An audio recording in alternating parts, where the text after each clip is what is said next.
إن الحمد لله نحمده ونستعينه ونستغفره ونعوذ بالله من شرور أنفسنا ومن سيئات أعمالنا من يهده الله فلا مضل له ومن يضلل فلا هادي له وأشهد أن لا إله إلا الله وحده لا شريك له وأشهد أن محمدا عبده ورسوله يا أيها الذين آمنوا اتقوا الله حق تقاته ولا تموتن إلا وأنتم مسلمون يا أيها الناس اتقوا ربكم الذي خلقكم من نفس واحدة وخلق منها زوجها وبث منهما رجالا كثيرا ونساء واتقوا الله الذي تساءلون به والأرحام إن الله كان عليكم رقيبا يا أيها الذين آمنوا اتقوا الله وقولوا قولا سديدا يصلح لكم أعمالكم ويغفر لكم ذنوبكم ومن يطع الله ورسوله فقد فاز فوزا عظيما أما بعد فإن خير الحديث كتاب الله وخير الهدي هدي محمد صلى الله عليه وسلم وشر الأمور محدثاتها وكل محدثة بدعة وكل بدعة ضلالة وكل ضلالة في النار أعوذ بالله من الشيطان الرجيم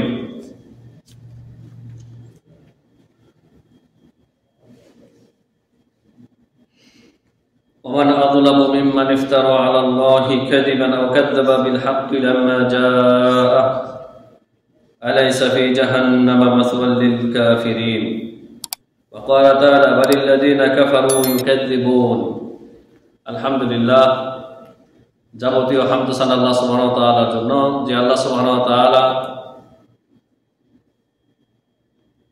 আমাদেরকে সহিহ আকীদার নিয়ামত দান করেছেন, সহিহ ঈমান দান করেছেন। সালাত ও সালাম বর্ষিত হোক প্রিয় নবী মুহাম্মদ রাসূলুল্লাহ সাল্লাল্লাহু আলাইহি সাল্লামের উপর, যে রাসূলুল্লাহ সাল্লাল্লাহু আলাইহি সাল্লাম সারাটি জীবন তার নবুয়তের 23টি বছর আকীদা সংশোধন করেছেন। তার সাহাবায়ে কেরাম রাদিয়াল্লাহু আনহুম আজমাইনদের আকীদা সহিহ করেছেন, বিশুদ্ধ ঈমানের তিনি দাওয়াত দিয়েছেন। যখন কোনো সাহাবী কোনো ভুল ত্রুটি ভুল করে ফেলেছেন কোনো ক্ষেত্রে, নবী সাল্লাল্লাহু আলাইহি সাল্লাম সাথে সাথে শুধরে দিয়েছেন। আমরা নবী সাল্লাল্লাহু আলাইহি সাল্লামের জীবনে থেকে এটাই পাই। আল্লাহুম্মা সাল্লি আলাইহি ওয়া বারিক আলাইহি। সম্মানিত মুসলিম কেরাম, গত পর্বের আলোচনার সাথে একটু আলোচনা আমাদের রয়ে গেছে, যেটি মূল বিষয়ে প্রবেশ করার আগে বলে দিচ্ছি ইনশাআল্লাহ। গত পর্বে কি নিয়ে আলোচনা করেছে আপনাদের জানা আছে, যারা খেয়াল করে খুতবা শোনেন তাদের অবশ্য জানা আছে। গণক, জ্যোতিষী, জাদুকর, তাদের চেনার আলামত এবং জাদু থেকে বাঁচার উপায়, এই ছিল গত সপ্তাহের বিষয়। তো আজকে মূল বিষয়ে প্রবেশ করার আগে জ্যোতিষী বা গণকদের সাথে সম্পৃক্ত আরেকটা বিষয় নিয়ে আলোচনা করব অতি সংক্ষেপে।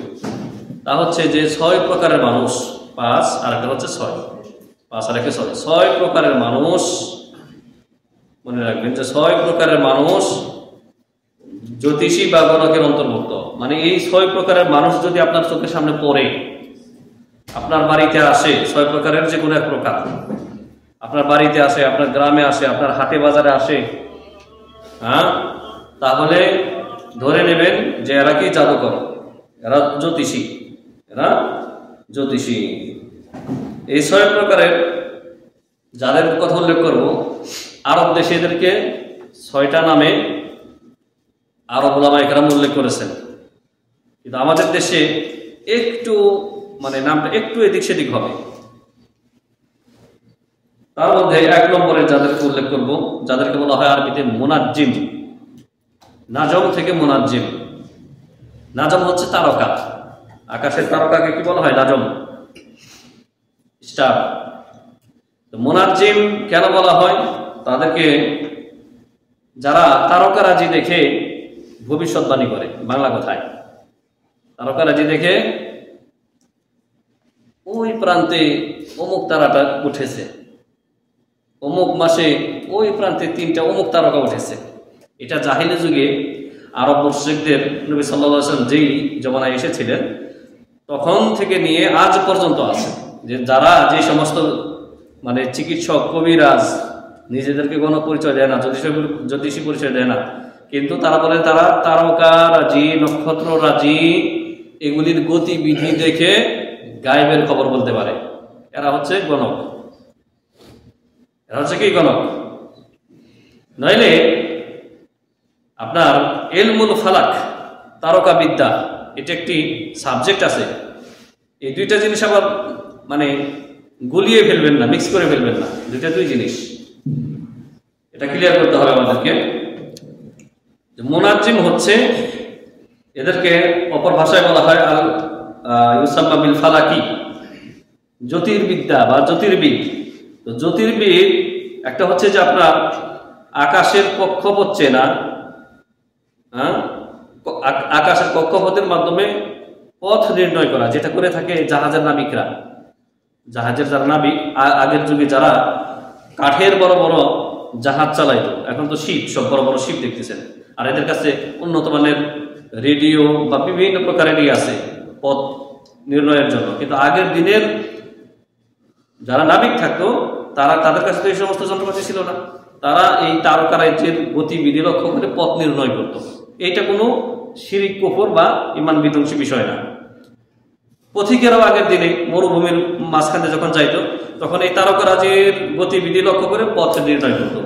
এদেরকে বলা হয় এরাও জ্যোতির্বিদ বা জ্যোতির্বিদ্যা। কিন্তু এটা ইলমুল গায়েবের অন্তর্ভুক্ত না। তারা দাবি করে না যে আমরা গায়েব জানি এর মাধ্যমে। কিন্তু যারা বলে যে তারকারাজির মাধ্যমে আমরা গায়েবের খবর বলতে পারি, এরা হচ্ছে মুনাজ্জিম। এদের থেকে নবী সাল্লাল্লাহু আলাইহি ওয়াসাল্লাম সতর্ক করেছেন। একটা হাদিসে নবী সাল্লাল্লাহু আলাইহি ওয়াসাল্লাম বলেছেন, মান ইকতাবাসা ইলমান মিনান নুজুমি ইকতাবাসা শু'বাতান মিনাস সিহর। রাসূল সাল্লাল্লাহু আলাইহি ওয়াসাল্লাম ইরশাদ করেছেন, হাদিসটি কোথায় রয়েছে? হাদিসটি রয়েছে আপনার আবু দাউদ হাদিস নম্বর 3905, ইবনে মাজাহ 3726, মুসনাদে আহমদ 2000। তিনটি হাদিসের কিতাবে এই হাদিস রয়েছে। রাসূল সাল্লাল্লাহু আলাইহি ওয়াসাল্লাম ইরশাদ করেছেন, যেই ব্যক্তি তারকারাজির বিদ্যা বা জ্যোতির্বিদ্যার কোনো অংশ গ্রহণ করলো, শিক্ষা গ্রহণ করলো, সেই ব্যক্তি জাদুরী একটি বিদ্যা গ্রহণ করলো। এটা ওদেরকে লক্ষ্য করে নবী সাল্লাল্লাহু আলাইহি ওয়াসাল্লাম বলেছেন যারা তারকারাজির মাধ্যমে গায়েবের খবর বলার দাবি করে, ইলমুল গায়েব জানার দাবি করে, এরা হচ্ছে এর অন্তর্ভুক্ত। শুবাতুন মিনাস সিহর মানে আই নওআম মিন আনওয়াইস সিহর। যেই ব্যক্তি তারকারাজির মাধ্যমে ভবিষ্যৎবাণী করে অথবা চিকিৎসা করার দাবি করে, তারা জাদুবিদ্যারই একটা অংশ শিখলো। এটা নবী সাল্লাল্লাহু আলাইহি ওয়াসাল্লাম বলেছেন। তো এরা হচ্ছে মুনাজ্জিম। এদেরকে আরবিতে বলা হয় মুনাজ্জিম। আমাদের দেশে হয়তো জ্যোতির্বিদ বলা হয়, কিন্তু জ্যোতির্বিদ আমাদের দেশে এই যারা ওই যে আপনার তারকার একটা বিশেষ, এই যে এখন যারা আপনার এই স্পেস মহাকাশ গবেষণার বিষয় নিয়ে যারা গবেষণা করেন, তারপরে বিভিন্ন গ্রহ উপগ্রহ, এরা কিন্তু এর অন্তর্ভুক্ত হবে না। কারণ তার মাধ্যমে তারা আপনার পৃথিবীর বিভিন্ন এই আপনার যেটা বলা হয় এই যে আলোক রশ্মি, তারপর আপনার উল্কাপিণ্ড, বড় বড় উল্কা, এগুলির গতিবিধি নির্ণয় করে, ঠিক আছে। তারপর আপনার গ্রহ উপগ্রহ সম্পর্কে সংবাদ দেয় যন্ত্রের মাধ্যমে, এটা ওটার অন্তর্ভুক্ত না। তো এরা যারা মুনাজ্জিম, তারা হচ্ছে যারা ইলমুল গায়েবের দাবি করে তারকারাজির মাধ্যমে, এরা গণক। 2 নাম্বার আল আররাফ, আরবিতে বলা হয় আররাফ। আরবিতে ভালো করে জানাই বলি আররাফ। আররাফ কাদেরকে বলা হয়? যারা ওয়াহুল্লাযী ইয়াদঈ মা'রিফাতা মাকানিশ শাইইল মাফকুদ আও মাসরুক আন তুরিকিশ শায়াতিন। শয়তান বশে করে, যারা শয়তান বশে, জিন পারে না, কবিরাজরা, আবার অনেক পীরেরাও ভাবে জিন সাধনা করে। কত গর্বের বিষয়, তাই না? অথচ কুফরি। জিন কোনো মানুষের সাথে ততক্ষণ পর্যন্ত আসবে না যতক্ষণ পর্যন্ত জিনকে খুশি না করবে, বড় শয়তানকে খুশি না করবে। আর বড় শয়তান খুশি হবে যখন ওর আনুগত্য করবে মানুষ। বলবে যে স্বপ্নে দেখাবে অমুক জায়গায় কালো খাসি দিয়ে আসো, অমুক বাজারে কালো দিয়ে আসো। তার দাবি দাওয়া পূরণ করলে, তখনই বড় ইবলিসের দাবি দাওয়া পূরণ করলে ছোট ছোট শয়তান যারা রয়েছে জিন, এদেরকে আপনার তাবে করে দেবে।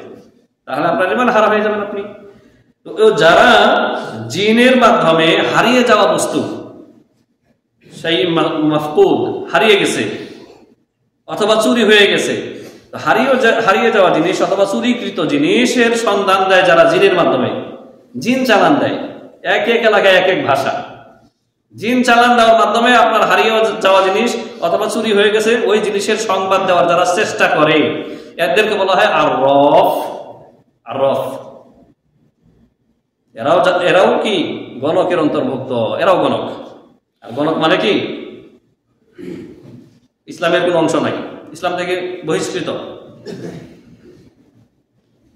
বাটি চালান দেয়, এর আগেও বলেছি যে আপনার হারিয়ে যাওয়া জিনিস যে কোনো ভাবে যারা এরকম বের করে দেওয়ার প্রতিশ্রুতি দেয় বা এরকমই দাবি করে তারা হচ্ছে কি আরফ, এরা গণক।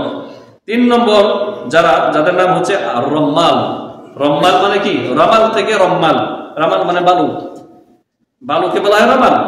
তো এই দেশে তো বেশিরভাগই রমাল, মাটি নেই বললেই চলে, খুবই কম মাটির সংখ্যা।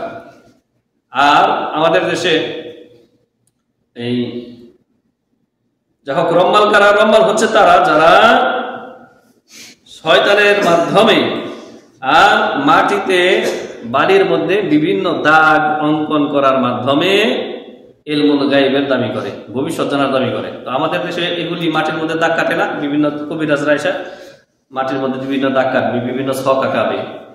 তো এদেরকে আরবিতে বলা হয় রম্মাল। রম্মাল বাংলা ভাষায় যদি আপনাদের আঞ্চলিক কোনো ভাষায় কোনো নাম থাকতে পারে। এরাও গণক, এরাও কি গণক। এদের কাছে যাও সম্পূর্ণ ঈমান বিরোধিকার, যাবেন না। 4 নম্বরে যারা গণকের অন্তর্ভুক্ত কারিউল ফিনজান। কারিউল ফিনজান, ফিনজান মানে এই যে আপনার চা কাহওয়া খাওয়ার যে এইগুলি ছোট ছোট কাপ, এইগুলিকে বলা হয় ফিনজান। আরব দেশে যারা জ্যোতিষী বা গণক তারা কি করে জানেন, তারা ইলমুল গায়বের দাবি করে শয়তানকে সাথে নিয়ে, আর আপনার ফিনজানের মধ্যে কাহওয়া থাকে, এটাকে নানান তেলেসমাতি কায়দায় ঘোরায়, মানে ঘোরায়, কিন্তু ওই কাহওয়া পরে না। কাহওয়া ভর্তি কাপ অথবা চা ভর্তি কাপ ঘোরায়, তাহারিক করে, কিন্তু পরে না একটু। শয়তানের মাধ্যমে এটা দেখায় আপনাদেরকে। এর মাধ্যমে সে কি করে, ভবিষ্যৎবাণী করার চেষ্টা করে। এদেরকে বলা হয় কারিউল ফিনজান, এরাও গণক, এরাও কি কাহিন। 5 নম্বর যারা কারিউল কাফ। কারিউল কাফ মানে যারা হস্তরেখাবিদ। হস্তরেখাবিদ, হাতের রেখা থেকে আপনার ভবিষ্যৎ নির্ণয় করে। এদের সংখ্যা প্রচুর পরিমাণে আমাদের দেশে, প্রচুর। হাটে বাজারে যাবেন, এদের অভাব নাই। দেখবেন যে লোকজনের জটলা পেকে আছে, ভিড়ভাড় লেগে আছে। কাছে যাবেন কি যে এখানে কবিরাজ এসেছে, মানুষের হাতের রেখা দেখে তার ভবিষ্যৎ বলে দিচ্ছে, তোমার ভবিষ্যতে এই আছে, সে আছে, এই বিয়ে করে নাই, তার কপালে শনি আছে, এই আছে, সে আছে। এইরকম যদি পান, ঠিক আছে, আগে ওকে 2-4টা থাপড় মারবেন, তারপর বলবেন যে তোকে যে থাপ্পড় মারতাম এটা তুই জানতি না। ও তো গায়েব জানার দাবি করে না, ও তো গায়েব আপনার ভবিষ্যৎ বলে দিচ্ছে। তো ওকে যে একটু পরে আপনি থাপ্পড় মারবেন এটা তো জানার কথা। তারপরে আপনি একে ভালো মতো একে বোঝাবেন, যদি ভালো কথাই বোঝে তো ভালো। আর ওর সাথে যত সরঞ্জাম, বিভিন্ন কড়ি, জড়ি বটি, বিভিন্ন পাথর, আকিক পাথর, অমুক পাথর, তমুক পাথর, এগুলো কিচ্ছু না, ভুয়া সব এগুলি। এগুলির মাধ্যমে যদি আপনার ভাগ্য পরিবর্তন সে করে দিতে পারে, ব্যবসায় লাভ করে দিতে পারে, ও ফকিরের মতো ওখানে বসে আছে কেন হাটে বাজারে? ও নিজে আগে বড় লোক হোক। এগুলি সে সবই ধান্দাবাজ, প্রিয় হাজেরিন। শুধু তাই না, আপনার ইমান নিয়ে খেলা করতেছে, এটা হলো সবচেয়ে বড় সমস্যা। আপনার ইমান নিয়ে খেলা করতেছে। তো এই শ্রেণীর লোক যারা হাতের রেখা থেকে ভবিষ্যৎবাণী করে, এরা গণক, এরাও কাহিন বা গণক। এদের কাছে যাওয়া যাবে না। 6 নম্বর যেই ব্যক্তি, তাদেরকে বলা হয় হাসিবুল হুরুফিল আবজাদিয়া। হাসিবুল হুরুফ আল আবজাদিয়া, আপনার আরবি সংখ্যার বিভিন্ন মান বের করে। আরবি সংখ্যা, আরবি যে হরফগুলি আছে না, আলিফ বা থেকে শুরু করে নেই ইয়া পর্যন্ত 26টি হরফ রয়েছে, 28টি হরফ রয়েছে। আর 28টি আরবি হরফ হচ্ছে 28টি, 14 14 28। হরফুল কমারিয়া, হরফুল শামসিয়া 16 আপনার কি 14 দুগুণে 28, 14টি করে আরবি হরফ হচ্ছে 28টি। তো এই আরবি হরফের মান বের করে যারা, আরবি হরফের মান বের করে বিভিন্ন। আর আপনার নাম ধরেন যে আপনার নাম হচ্ছে খালেদ বা আব্দুল্লাহ, আইন বা দাল আলিফ লাম লাম লাম হা, এই যে হরফগুলি, এই হরফগুলির তারতিবের সাথে, মানে আলিফ কত নম্বর, 1 নম্বর, বা হচ্ছে 2 নম্বর। তো এগুলির সংখ্যা বের করে, সংখ্যা বের করে আপনার নামের সংখ্যা নির্ণয় করে, তারপরে এগুলির মাধ্যমে চিকিৎসা করে। অথবা আপনার ভবিষ্যৎবাণী করার চেষ্টা করে, এদেরকে বলা হয় কি আরবিতে হাসিবুল হুরুফুল আবজাদিয়া। তাবিজের কিতাব দেখবেন, চরমনাই পীর সাহেবের একটা তাবিজের কিতাব আছে, তাবিজের কিতাব এই নামই আছে, দেখবেন তাতে বিভিন্ন আরবি যে সংখ্যা আছে সংখ্যাতে সব তৈরি করা, এগুলি হচ্ছে হরফুল আবজাদিয়া। এগুলি ইসলামে অনুমোদন নাই, নবী ইসলাম থেকে সাহাবায়ে কেরাম থেকে কোনো প্রমাণ নেই। খায়রুল কুরুন, শ্রেষ্ঠ যুগ নবী সাল্লাল্লাহু আলাইহি ওয়াসাল্লাম এবং সাহাবায়ে কেরাম, তাবেঈন, তাবে তাবেঈন, এই যুগের লোকেরা যা কিছু করেনি সেগুলি পরবর্তীতে ইসলাম বলে গৃহীত হবে না। পরিষ্কার সাফ। আপনাকে এত পণ্ডিতি করতে কে বলছে? এত গবেষণা করতে কে বলছে? আল্লাহ এবং আল্লাহ সুবহানাহু ওয়া তাআলা, তার রাসূল এবং সাহাবায়ে কেরাম রাদিয়াল্লাহু আনহুম আজমাইন তাদের মানহাজ, তাদের পথ ও পদ্ধতি বাদ দিয়ে নিজের মতো গবেষণা করবেন উল্টো পথে গিয়ে, না, এই অনুমোদন ইসলামে দেওয়া হয়নি। তো এই 6 প্রকারের লোক, এরাও কি হবে? এরাও কাহিন, গণক। এদের কাছে তো যাবেনই না, এদেরকে প্রতিহত করবেন। তবে হ্যাঁ, মাইক দেওয়ার দরকার নাই, যেটা বলেছি ওটা মানে বোঝানোর জন্য বলেছি, যে আপনি যদি ওকে 2টা থাপ্পড় দিয়ে বলেন যে তোকে যে থাপ্পড় দেবো এটা তুই জানতি না, গায়েবের খবর তুই বলতে পারিস, আসল হচ্ছে এদেরকে বোঝাবেন, দাওয়াত দিবেন, এদের সাথে সরঞ্জাম এগুলি কেড়ে নেবেন, আর এদেরকে ব্যবসার পথ বাতলে দিবেন, হালাল রুটি রোজগারের পথ এদেরকে ধরিয়ে দিবেন। এটা হচ্ছে আমাদের কর্তব্য। আর মানুষের ঈমান রক্ষা করার জন্য মানুষকে বোঝাতে হবে যে এদের কাছে যাওয়া যাবে না। যে কোনো পথ ও পন্থায় যারা ইলমুল গায়েবের দাবি করে এরা হচ্ছে কাহিন, জ্যোতিষী। রাসূলুল্লাহ সাল্লাল্লাহু আলাইহি সাল্লামকে একবার এক সাহাবী বললেন, ইয়া রাসূলুল্লাহ সাল্লাল্লাহু আলাইহি সাল্লাম, আমরা তো নতুন ইসলাম গ্রহণ করেছি, আমরা নতুন মুসলিম হয়েছি, তো আমরা কি, আমাদের অনেকে জাহিলি যুগে কাহিনের কাছে যেত, গণকের কাছে যেত, তা আপনি কি বলেন? তখন নবী সাল্লাল্লাহু আলাইহি ওয়াসাল্লাম বললেন, সাহাবী বলেন, ইয়া রাসূলুল্লাহ ইন্নী হাদিসু আহাদিম বিল জাহিলিয়া, হে আল্লাহর নবী সাল্লাল্লাহু আলাইহি ওয়াসাল্লাম, আমি জাহিলি যুগের থেকে মাত্র ইসলাম গ্রহণ করেছি, হ্যাঁ, নতুন মুসলমান। ওয়াকাদ জাআল্লাহু বিল ইসলাম, আল্লাহ তাআলা আমাদেরকে এই ইসলামের নিয়ামত দিয়েছেন আপনার মাধ্যমে। ওয়া ইন্না মিন্না রিজালান ইয়াতুনাল কুহান, আমাদের মধ্যে অনেকে কাহিনের কাছে যায়, মানে জ্যোতিষীর কাছে যায়, গণকের কাছে যায়, আপনি কি মনে করেন? ফাকালা নবী সাল্লাল্লাহু আলাইহি সাল্লাম ফালা তা'তিহিম, ফালা তা'তিহিম, তাদের কাছে যেও না। কে নিষেধ করলেন? সর্বশ্রেষ্ঠ মহামানব সাইয়্যিদুল আউয়ালিন ওয়াল আখিরিন প্রিয় নবী মুহাম্মদুর রাসূলুল্লাহ সাল্লাল্লাহু আলাইহি ওয়াসাল্লাম নিষেধ করলেন, ফালা তা'তিহিম, তুমি গণকের কাছে, জ্যোতিষীর কাছে, কাহিনের কাছে, কুহানের কাছে যাইও না। নবী সাল্লাল্লাহু আলাইহি ওয়াসাল্লাম যেটা বারণ করেছেন ওইটা করার পরেও আপনি ইমানদার থাকেন নাকি? আপনি আবার রাসূলের আশিক হতে পারেন নাকি? অবশ্যই না। এই হাদিসটি রয়েছে আপনার সহিহ মুসলিমের 537 নম্বর হাদিস, সহিহ মুসলিম আপনি বলেন এই হাদিসটি পাবেন। আর গত সপ্তাহে বলেই দিয়েছি, তারপরে এই সপ্তাহে আবার স্মরণ করে দিচ্ছি, নবী সাল্লাল্লাহু আলাইহি ওয়াসাল্লাম বলেছেন যে যেই ব্যক্তি শুধুমাত্র এই তামাশা করার জন্য অথবা এই মজা নেওয়ার জন্য এই এরকম জ্যোতিষীর কাছে, গণকের কাছে যাবে, নবী সাল্লাল্লাহু আলাইহি ওয়াসাল্লাম বলেছেন, মান আতা আররাফান ফাসালাহু আন শাইইন লাম তুকবাল লাহু সালাতুন 40 লাইলাতান, যেই ব্যক্তি কাহিনের কাছে, জ্যোতিষীর কাছে, ভবিষ্যৎ বলতে পারে এমন লোকের কাছে যে ব্যক্তি যাবে শুধুমাত্র যে দেখি কি বলে বেটা, আমি বিশ্বাস করি না এগুলি, সবাই যাচ্ছে, আমি একটু কৌতুক করার জন্য, মজা মারার জন্য যাচ্ছি, এই যে আপনি গেলেন, আপনি একজন যদি ভালো মানুষ হয়ে থাকেন, আলিম হয়ে থাকেন, অথবা কোনো জাদরেল বা গণ্যমান্য ব্যক্তি হয়ে থাকেন, আপনার দেখা দেখি হাজারটা জাহেল মানুষ যারা, তারা বলবে যে আরে এত বড় ব্যক্তি সে গেছে, তিনি কি কম বুঝেন, তা আমরা গেলে দোষ কি? এটাই হলো আপনার অপরাধ, এটাই হচ্ছে আপনার অপরাধ। এজন্য নবী সাল্লাল্লাহু আলাইহি ওয়াসাল্লাম বলছেন, যেই ব্যক্তি এই গণকের কাছে শুধুমাত্র যাবে তার 40 দিনের নামাজ সালাত কবুল হবে না। মানে 40 দিন যে আপনি 1 মাস 10 দিন যে সালাত করছেন 5 ওয়াক্ত নামাজ, আল্লাহর কাছে কবুল হবে না। কে বলেছেন? রাসূলুল্লাহ সাল্লাল্লাহু আলাইহি ওয়াসাল্লাম।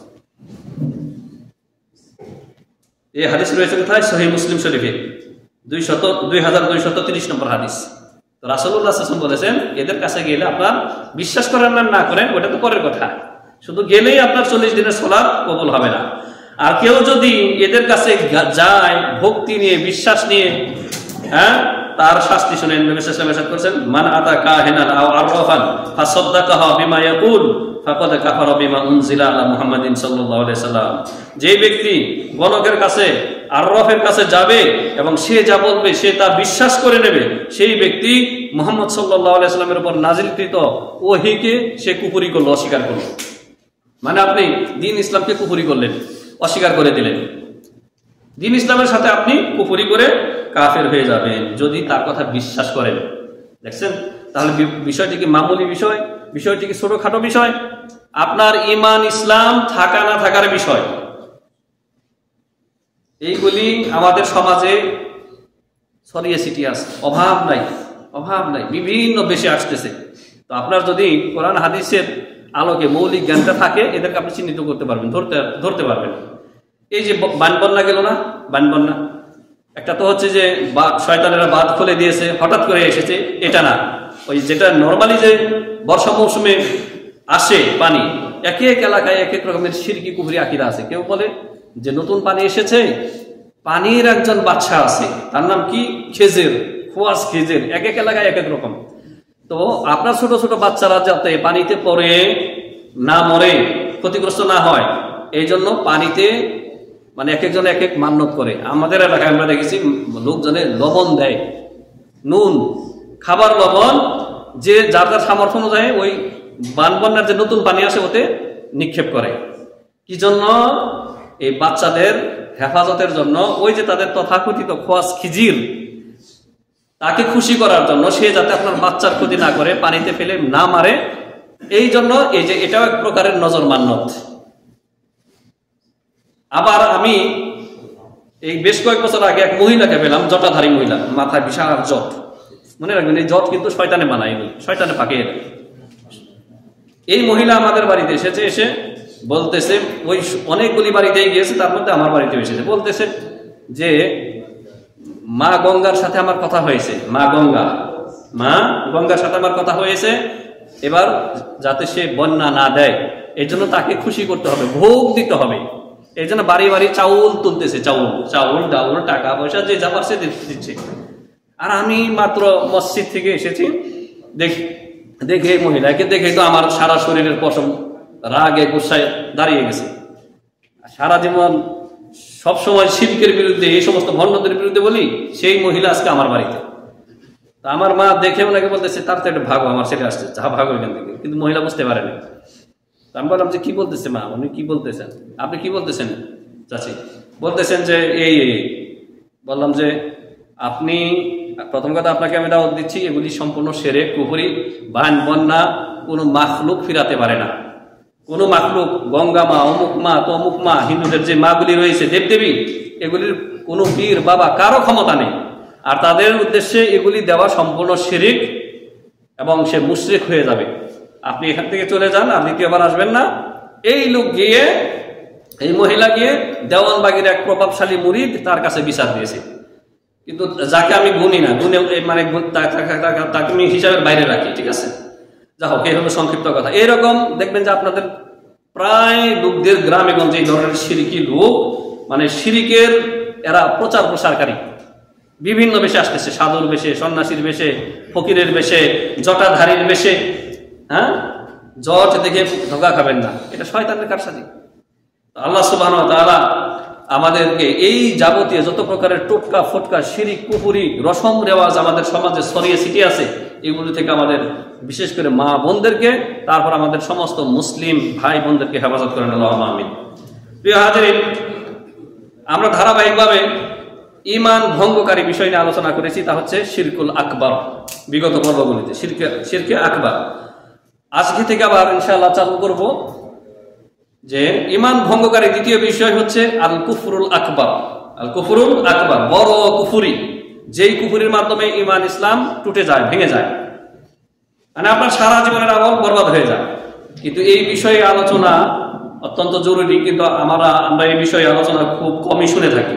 আমি প্রথমেই যে আয়াত তেলাওয়াত করেছি আল্লাহ রাব্বুল আলামিন সূরা আনকাবুত আয়াত নম্বর 68, সেখানে আল্লাহ তাআলা বলেছেন, ওয়া মান আযলামু মিম্মান ইফতারা আলাল্লাহি কাযিবা আও কাযযাবা বিআয়াতিহি। তার চাইতে অধিক বড় জালেম আর কে আছে? মানে সেই ব্যক্তি বড় জালেম, যে ব্যক্তি হ্যাঁ, ইফতারা আলাল্লাহি কাযিবা, আল্লাহর প্রতি মিথ্যারোপ করে, মানে আল্লাহ বলেন নাই এমন কথা সে নিজে বলে যে আল্লাহ বলছেন। এটা কিন্তু ইহুদিদের চরিত্র, জানেন? আল্লাহর নামে বানিয়ে কথা বলা ইহুদিদের চরিত্র। আল্লাহ তাআলা সূরা বাকারার মধ্যে ওদের নোংরা চরিত্র উল্লেখ করেছেন এভাবে যে ফাওয়াইলুল লিল্লাযিনা ইয়াকতুবুনাল কিতাবা বিআইদিহিম সুম্মা ইয়াকুলুনা হাযা মিন ইনদিল্লাহ। এই ইহুদিরা তাওরাতের মধ্যে তাহরিফ করেছিল, তাওরাতের মধ্যে যেই কথাগুলি ওদের মনোভূত হইতো ওগুলি মানত, আর যেগুলি নিজেদের যে কুচরিত্র আছে, কুস্বভাব আছে, সেগুলির মানে নিজের খাহেশের বিরুদ্ধে যেগুলি যায় সেগুলি হজব করে দিত, নিজেদের কথা ঢুকিয়ে নিত, নিজের হাতে ধর্মগ্রন্থ লিখে তারপরে বলতো যে এটা হাযা মিন ইনদিল্লাহ, এটা আল্লাহর পক্ষ থেকে। চিন্তা করেছেন? আল্লাহ তাআলা তাদের এই কুচরিত্র কোরআনে কারিমে ফাঁস করে দিয়েছেন যে তারা নিজ হাতে গ্রন্থ রচনা করে বলতো যে হাযা মিন ইনদিল্লাহ, এটি আল্লাহর পক্ষ থেকে। তো এরা সবচেয়ে বড় জালেম, আল্লাহর নামে যারা মিথ্যা কথা বলে। আল্লাহ বলেন নাই আর বলে যা আল্লাহ বলেছেন। আল্লাহ বললে সেই কথা কোথায় থাকবে? কোরআনে। আল্লাহ বললে সেই কথা কোথায় থাকবে? হাদিসে কুদসিতে। আর দ্বিতীয় প্রকারের বড় জালেম হচ্ছে আও কাযযাবা বিল হাক্কি লাম্মা জাআহু, কারো কাছে যদি আল্লাহর পক্ষ থেকে হক আসে, সত্য আসে, আর হক কোথা থেকে আসে? হক আল হাক্কু মির রাব্বিকুম। আল্লাহ তাআলা একটা নীতিমালা বলে দিয়েছেন, হক সত্য একমাত্র আল্লাহর পক্ষ থেকে আসে। ফামান শাআ ফালইউমিন, যার চায় মন চায় সে ঈমান আনুক, ওয়ামান শাআ ফালইয়াকফুর, আর যার মন চায় সে কুফরি করুক, আল্লাহর কিছু যায় আসে না। হক আল্লাহর পক্ষ থেকে নাযিল হয়েছে, কোরআন এবং সুন্নাহ। আর দ্বীনুল ইসলাম, আর তাওহীদ, আর সুন্নাহ, এগুলি হচ্ছে হক। কোথা থেকে এসেছে? আল্লাহর পক্ষ থেকে। হক তাহলে কোনো মানুষের মুখ নিঃসৃত গবেষণালব্ধ কথা হতে পারে না। আল্লাহ যা বলেছেন সেটা হক, আর রাসূল সাল্লাল্লাহু আলাইহি ওয়াসাল্লাম মাসুম, তার মুখ থেকে যা কিছু কথা বেরিয়েছে সেগুলি হচ্ছে হক। আর কোন পীর, গৌস, কুতুব নামধারী তারা বলতে পারে না যে আমি যা কিছু বলি সব হচ্ছে হক। এরকম পীরও রয়েছে যারা বলে যে আমার মুখ থেকে হক ছাড়া অন্য কিছু বের হয় না। নাউযুবিল্লাহ মিন যালিক। রাসূল সাল্লাল্লাহু আলাইহি ওয়াসাল্লাম ব্যতীত আর সমস্ত মানুষই ভুলও করতে পারে, সঠিকও করতে পারে। ভুল সঠিক দুটোই হতে পারে তার দ্বারা। নিষ্পাপ নির্ভুল একমাত্র রাসূলুল্লাহ সাল্লাল্লাহু আলাইহি ওয়াসাল্লাম। তো যেই ব্যক্তি আল্লাহর নামে মিথ্যা কথা রচনা করে প্রচার করে আর বলে যে এটা আল্লাহ বলেছেন, সেই ব্যক্তি বড় জালেম। অনুরূপভাবে যার কাছে সত্য আসার পরে মিথ্যা প্রতিপন্ন করে, আপনার কাছে সত্য এসেছে, রাসূলের কোন সুন্নাহ এসেছে, আপনি আপনার দুনিয়ার গরজে, সমাজের প্রভাব ধরে রাখার জন্য, নেতৃত্ব ধরে রাখার জন্য, মসজিদের সভাপতিত্ব ধরে রাখার জন্য আপনি কি করলেন? বললেন যে এটা আমি মানি না, তুমি নতুন হাদিস নিয়ে এসেছো, তোমার এই হাদিস আমাদের সমাজে চলবে না। এরকম বহু শুনেছি, শুনতে শুনতে কান ঝালা হয়ে গেছে। আপনি মানবেন না, নিজে আমল করবেন না, না করলেন, কিন্তু আপনি এটাকে প্রতিরোধ করবেন, রাসূলের সুন্নাহকে আপনি অবজ্ঞা করে রিজেক্ট করে দেবেন, এটাই আপনার জন্য বিপজ্জনক। আল্লাহ বলেছেন এ সবচেয়ে বড় জালেম, যার কাছে সত্য আসার পরেও দ্বীনের যে কোনো বিধিবিধান যা সমাজে আগে প্রচলিত ছিল না, অথবা সমাজে যেটা প্রচলিত আছে ওর বিপরীত হচ্ছে হক বা সত্য, সেটা যখন বলা হলো, আপনার কাছে আসলো, তখন মিথ্যা প্রতিপন্ন করলেন। তখন আপনি হচ্ছেন সবচেয়ে বড় জালেম। তাহলে আল্লাহর পক্ষ থেকে যা কিছু এসেছে সবকিছু তাসলিম করতে হবে, অন্তর থেকে প্রশান্তির সাথে মেনে নিতে হবে। সামিনা ওয়া আতানা, সামিনা ওয়া আতানা, আমরা শুনলাম এবং মানলাম। আলাইসা ফি জাহান্নামা মাসওয়াল লিল কাফিরিন, যারা আল্লাহর বিধানকে যারা মিথ্যা প্রতিপন্ন করে, এদের জন্য জাহান্নাম কি যথেষ্ট না? আল্লাহ তাআলা উল্লেখ করেছেন এই কথা সূরা আনকাবুতে। দ্বিতীয় আয়াত ছিল সূরা ইনশিকাক, আয়াত নম্বর 22, যেখানে আল্লাহ তাআলা বলেছেন বালিল্লাযিনা কাফারু ইউকাযযিবুন, বরং যারা কুফরি করে তারা আল্লাহর বিধিবিধানকে, আল্লাহর আয়াতকে, রাসূলের আনিত বিধানকে তারা মিথ্যা প্রতিপন্ন করে। তাহলে মিথ্যা প্রতিপন্ন করা যে কুফরি, এই আয়াত দ্বারা খুবই স্পষ্ট। আরো অনেক বহু আয়াত রয়েছে, যথেষ্ট, এই দুটি আয়াতই যথেষ্ট। আমি আমাদের এই আলোচনার আজকে শুধু ভূমিকা বললাম যে কুফরি মানে বড় কুফরি যেটি মানুষ মুখের মাধ্যমে করে থাকে, বিশ্বাসের মাধ্যমে করে থাকে, আবার আমলের মাধ্যমে করে থাকে। যেমন এই যে আপনার সোশ্যাল মিডিয়াতে দেখেন যে আল্লাহর কালাম কুরআনুল কারীম, সেটাকে পায়ের নিচে রাখতেছে, দেখতেছে না নাস্তিকেরা? এটা কি আমলগত? এটা কুফরি কিনা? আমলগত কুফরি। অনুরূপ ভাবে হাত দিয়ে ছিঁড়তেছে নাস্তিকের বাচ্চা নাস্তিক, এটা হচ্ছে কুফরি, বড় কুফরি, আমলগত কুফরি। এটা মুখ দিয়ে আবার সাথে মুখেও বলতেছে, আবার দুই ধরনের কুফরি করতেছে। আবার অনেক আছে, বেঈমান আছে, নাস্তিক আছে, যারা মানে মুসলিম সমাজে সুবিধা ভোগ করার জন্য আর মাইর থেকে বাঁচার জন্য মুখে কিছু বলে না, কিন্তু অন্তরে পোষণ করে। সুযোগ পাইলে তখন কলামিস্ট, সুশীল সমাজ। এদের নাম কি? নিজেরা রেখেছে সুশীল সমাজ না, এরা হচ্ছে সবচাইতে কুচক্রী সমাজ। এরা হচ্ছে সবচাইতে বড় মুজরিম। তো বড় কুফরির মাধ্যমে ঈমান ভঙ্গ হয়ে যায়। আর সেই কুফরি নিয়ে আমরা ইনশাআল্লাহ সামনে আলোচনা করব আগামী পর্বগুলিতে। আল্লাহ সুবহানাহু ওয়া তাআলা আমাদেরকে এই আকীদা সংক্রান্ত, সহিহ আকীদা সংক্রান্ত আলোচনাগুলি কোরআন হাদিসের আলোকে শোনার, বোঝার এবং অন্তর থেকে তাসলিম করার তৌফিক দান করেন। আল্লাহুম্মা আমিন। বারাকাল্লাহু লানা ওয়া লাকুম ফিল কুরআনিল আযীম ওয়া নাফা'নি ওয়া ইয়্যাকুম বিল আয়াতি ওয়া যিকরিল হাকীম। আকুলু কওলি হাযা আস্তাগফিরুল্লাহাল আযীম ওয়া লাকুম ওয়া লিসাইরিল মুসলিমিন ফাস্তাগফিরুহু ইন্নাহু হুয়াল গফুরুর রহিম।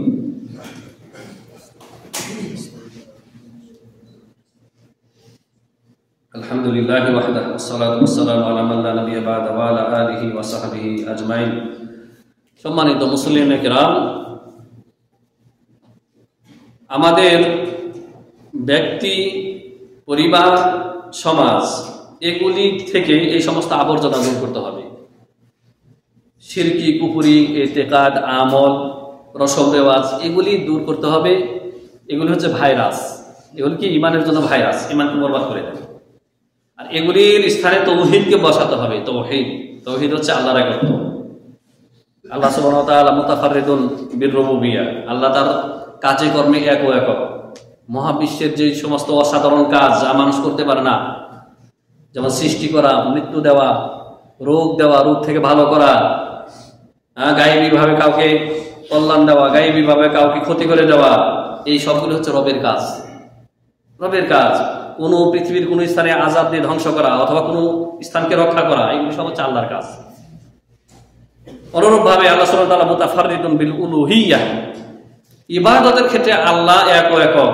আপনার যত কাজ আছে সেই কাজে আপনাকে আল্লাহকে এক ও একক বলে প্রমাণ করবেন। মানে আপনার যাবতীয় ইবাদত, জবানি ইবাদত, অন্তরের কালবি ইবাদত, অঙ্গ প্রত্যঙ্গের ইবাদত সব আল্লাহর জন্য নির্বাচন করবেন। এটা হচ্ছে তাওহীদে উলুহিয়্যাহ। অনুরূপভাবে তাওহীদে আসমা ও সিফাত, রব্বুল আলামিনের রয়েছে সুন্দর সুন্দর নাম এবং গুণাবলী।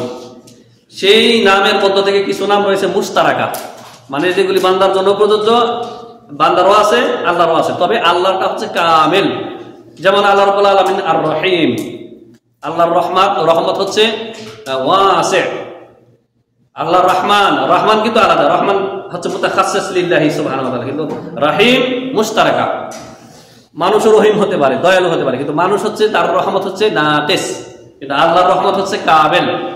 তো এই যে আসমা ও সিফাত, এই সংক্রান্ত আলোচনা আমাদেরকে জানতে হবে, শিখতে হবে। তো আল্লাহ সুবহানাহু ওয়া তাআলা এই যে তাওহীদ, আল্লাহর তাওহীদ, এই তাওহীদ আমাদের জীবনে বাস্তবায়ন করলে শিরক, কুফরি, নেফাকি অটোমেটিকলি বিদায় হবে। জমিন থেকে যখন আপনি আগাছা পরিষ্কার করবেন তখন আপনার ফসলটা ভালোভাবে বেড়ে উঠবে। আর যদি আগাছাকে রেখে দেন, যে আগাছা তো সুন্দরই দেখা যাচ্ছে, ফসলের মতোই কালো, সবুজ কালো হয়ে আছে, তাহলে আপনার ফসলকে মেরে দেবে, আগাছা খেতে ভরে যাবে। আল্লাহ রাব্বুল আলামিন আমাদেরকে এই হক কথা বলার এবং হক কথা অন্তর থেকে গ্রহণ করার তৌফিক দান করেন। আল্লাহুম্মা আমিন।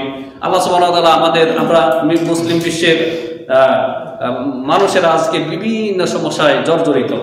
এর কারণ হচ্ছে আমরা নিজেরা আল্লাহর দ্বীন থেকে বিমুখ হয়ে গেছি, আল্লাহর দ্বীন পালন করি না। আমরা সবাই সৎ নেতৃত্ব চাই, ভালো নেতৃত্ব চাই, আল্লাহওয়ালা নেতৃত্ব চাই, কিন্তু আমরা ভালো মন্দের যে মানদণ্ড রয়েছে, নীতি, সেটা আমরা জানি না যে ভালো কারে হয়, কেমনি মানুষ ভালো হয়। নিজে ভালো হতে হবে আগে। যেই ব্যক্তি আল্লাহ রাব্বুল আলামিন ইরশাদ করেছেন কে ভালো, আপনারা প্রত্যেকে নিজেকে জিজ্ঞাসা করবেন যে আসলে ভালো মন্দের মানদণ্ড কি। মানদণ্ড আমি স্মরণ করিয়ে দিচ্ছি, এটা নিয়ে অ্যানালাইজিং করবে। আল্লাহ সুবহানাহু ওয়া তাআলা ছোট্ট একটি সূরা বাইয়িনাত, সেখানে বলেছেন ইন্নাল্লাযীনা আমানু ওয়া আমিলুস সলিহাতি উলাইকা হুম খায়রুল বারিয়াহ। যারা ঈমানের সাথে যারা নেক আমল করে তারা হচ্ছে সৃষ্টির সেরা। আল্লাহু আকবার। তাহলে ভালো লোক কারা বুঝতে পারলেন? যারা ঈমানের সাথে নেক আমল করে, শিরিক করে না, বিদআত করে না, রাসূলের তরিকায় দ্বীন পালন করে, এরা হচ্ছে সৃষ্টির মধ্যে সবচাইতে উৎকৃষ্ট ব্যক্তির লোকেরা। হোক সে একজন শ্রমিক, কুলি, মজুর, রিক্সাওয়ালা, কৃষক, সমস্যা নাই, অথবা মেথর, যে কাজকে আমাদের সমাজে সবচেয়ে নিচু দৃষ্টিতে দেখা হয়, কিন্তু ভালো মন্দের মাপকাঠি হচ্ছে ঈমান এবং নেকামল। কে বলেছেন? আল্লাহ আমার কথা না এটা। তাহলে এই মানদণ্ড নিজের মধ্যে ফিট করেন, পরিবারে ফিট করেন, সমাজে ফিট করেন, তখন নজরে আসবে যে কাকে আমরা নেতৃত্বে বসাচ্ছি। মাত্র 2 দিন হইল না, এত কষ্ট করে ছাত্ররা জীবন দিয়া, যেই তৌফিক হয়তো আমার মতো বলবেরও নাই, তারা জীবন দিয়ে স্বাধীনতা অর্জন করলো দ্বিতীয়বার। কয়দিন পরেই সুশীল সমাজ কিভাবে যারা ঢুকলো উপদেষ্টা পরিষদে, ঢুকেই বলতেছে সংখ্যালঘু যারা রয়েছে হিজরা না সমকামী, তাদের পক্ষে বলতেছে যে এবার তোমরা তোমাদের দাবি দাওয়াই করো। বলতেছে যে ধর্মের ঊর্ধ্বে উঠে নারী পুরুষকে এবং সমলিঙ্গের মানুষদেরকে সমান অধিকার দিতে হবে। চিন্তা করে দেখেছেন, আল্লাহ তাআলা নারী পুরুষকে সমান করেছেন, সমান অধিকার দিয়েছেন। মানে সম্পূর্ণ ইসলাম বিরোধী দাবি নিয়ে এই উপদেষ্টা পরিষদেরই একজন মহিলা, সে বলতেছে আমরা এর জন্য ঝাঁপাইয়া পড়বো। অথচ দেশ তখন বান বন্যায় ডুবে গেছে, মানুষ কষ্টে রয়েছে, মানুষকে উদ্ধার করতে হবে, তাদেরকে ত্রাণ দিতে হবে, বান বন্যার থেকে মানুষকে উদ্ধার করতে হবে। আর তারা এই সমস্ত দাবি দাওয়া, কুফুরি দাবি দাওয়া নিয়ে তারা কি করে? মিছিল মিটিং করে। তাহলে কার কাছ থেকে আপনি স্বাধীনতা অর্জন করলেন? সরিষা দিয়ে ভূত খেদাবো, সরিষার মধ্যেই ভূত। সরিষা দিয়ে ভূত খেদাবো, সরিষার মধ্যেই ভূত। বেড়া দিয়েছি ক্ষেত রক্ষণ করার জন্য, সুরক্ষা করার জন্য, বেড়াই ক্ষেত কাটছে। তাহলে কি জন্য আজকে এই সমস্যা? আমরা ভালো মন্দ চিনতে পারতেছি না, মনে করতেছি দুনিয়ার বড় বড় ডক্টরেট আছে, হ্যাঁ ভালো মানুষ না। ইন্নাল্লাযীনা আমানু ওয়া আমিলুস সালিহাতি উলাইকা হুম খায়রুল বারিয়া, যারা ঈমানদার এবং নেককার, নেক আমল করে, 5 ওয়াক্ত সালাত আদায় করে, ইসলামের ফরজ আহকাম পালন করে, হ্যাঁ, এরা হচ্ছে সর্ব উত্তম লোক। এদেরকে আমাদের আগে বাড়াতে হবে। সমাজের নেতৃত্ব দিতে হবে, বাড়ির নেতৃত্ব দিতে হবে, মসজিদের নেতৃত্ব দিতে হবে, সর্বোপরি রাষ্ট্রের নেতৃত্ব এদেরকে নিতে হবে। আল্লাহ রাব্বুল আলামিন আমাদেরকে বোঝার তৌফিক দান করেন। তাহলে এই কথাটা মনে রাখবেন তো, যে সবচাইতে উত্তম লোক কারা, সবচাইতে ভালো মানুষ কারা? যারা ঈমানের সাথে নেক আমল করে, যারা শিরিক করে না, কুফরি করে না, রাসূলের উল্টা পথে গিয়ে বিদআত করে না, ওরা হচ্ছে সর্ব উত্তম লোক। সেটা আপনিও হতে পারেন। ربنا آتنا في الدنيا حسنة وفي الآخرة حسنة وقنا عذاب النار ربنا لا تزغ قلوبنا بعد إذ هديتنا وهب لنا من لدنك رحمة إنك أنت الوهاب اللهم أعز الإسلام والمسلمين وذل الشرك والمشركين ودمر أعداءك أعداء الدين من اليهود والنصارى والملحدين يا رب العالمين اللهم انصر لإخواننا الذين مستضعفين في الأرض اللهم انصرهم في أرض فلسطين اللهم انصرهم في أرض فلسطين اللهم انصرهم في العراق اللهم انصرهم في اليمن اللهم انصرهم في أنحاء العالم يا رب العالمين اللهم أصلح أئمتنا في ولاة أمرنا اللهم أصلح أئمتنا في ولاة أمرنا اللهم وفقهم لكل خير يا رب اللهم وفقهم لكل خير يا رب العالمين اللهم ارزقهم بطانة صالحة التي تدلهم على الخير وتعينهم عليهم يا أكرم الأكرمين إن الله وملائكته يصلون على النبي يا أيها الذين آمنوا صلوا عليه وسلموا تسليما اللهم صل على محمد وعلى آل محمد كما صليت على إبراهيم وعلى آل إبراهيم إنك حميد مجيد اللهم بارك على محمد وعلى آل محمد كما باركت على إبراهيم وعلى آل إبراهيم إنك حميد مجيد عباد الله رحمكم الله إن الله يأمركم بالعدل والإحسان وإيتاء ذي القربى وينهى عن الفحشاء والمنكر والبغي يعظكم لعلكم تذكرون فاذكروا الله يذكركم واشكروا على نعمه يزدكم ولذكر الله أكبر والله يعلم ما تصنعون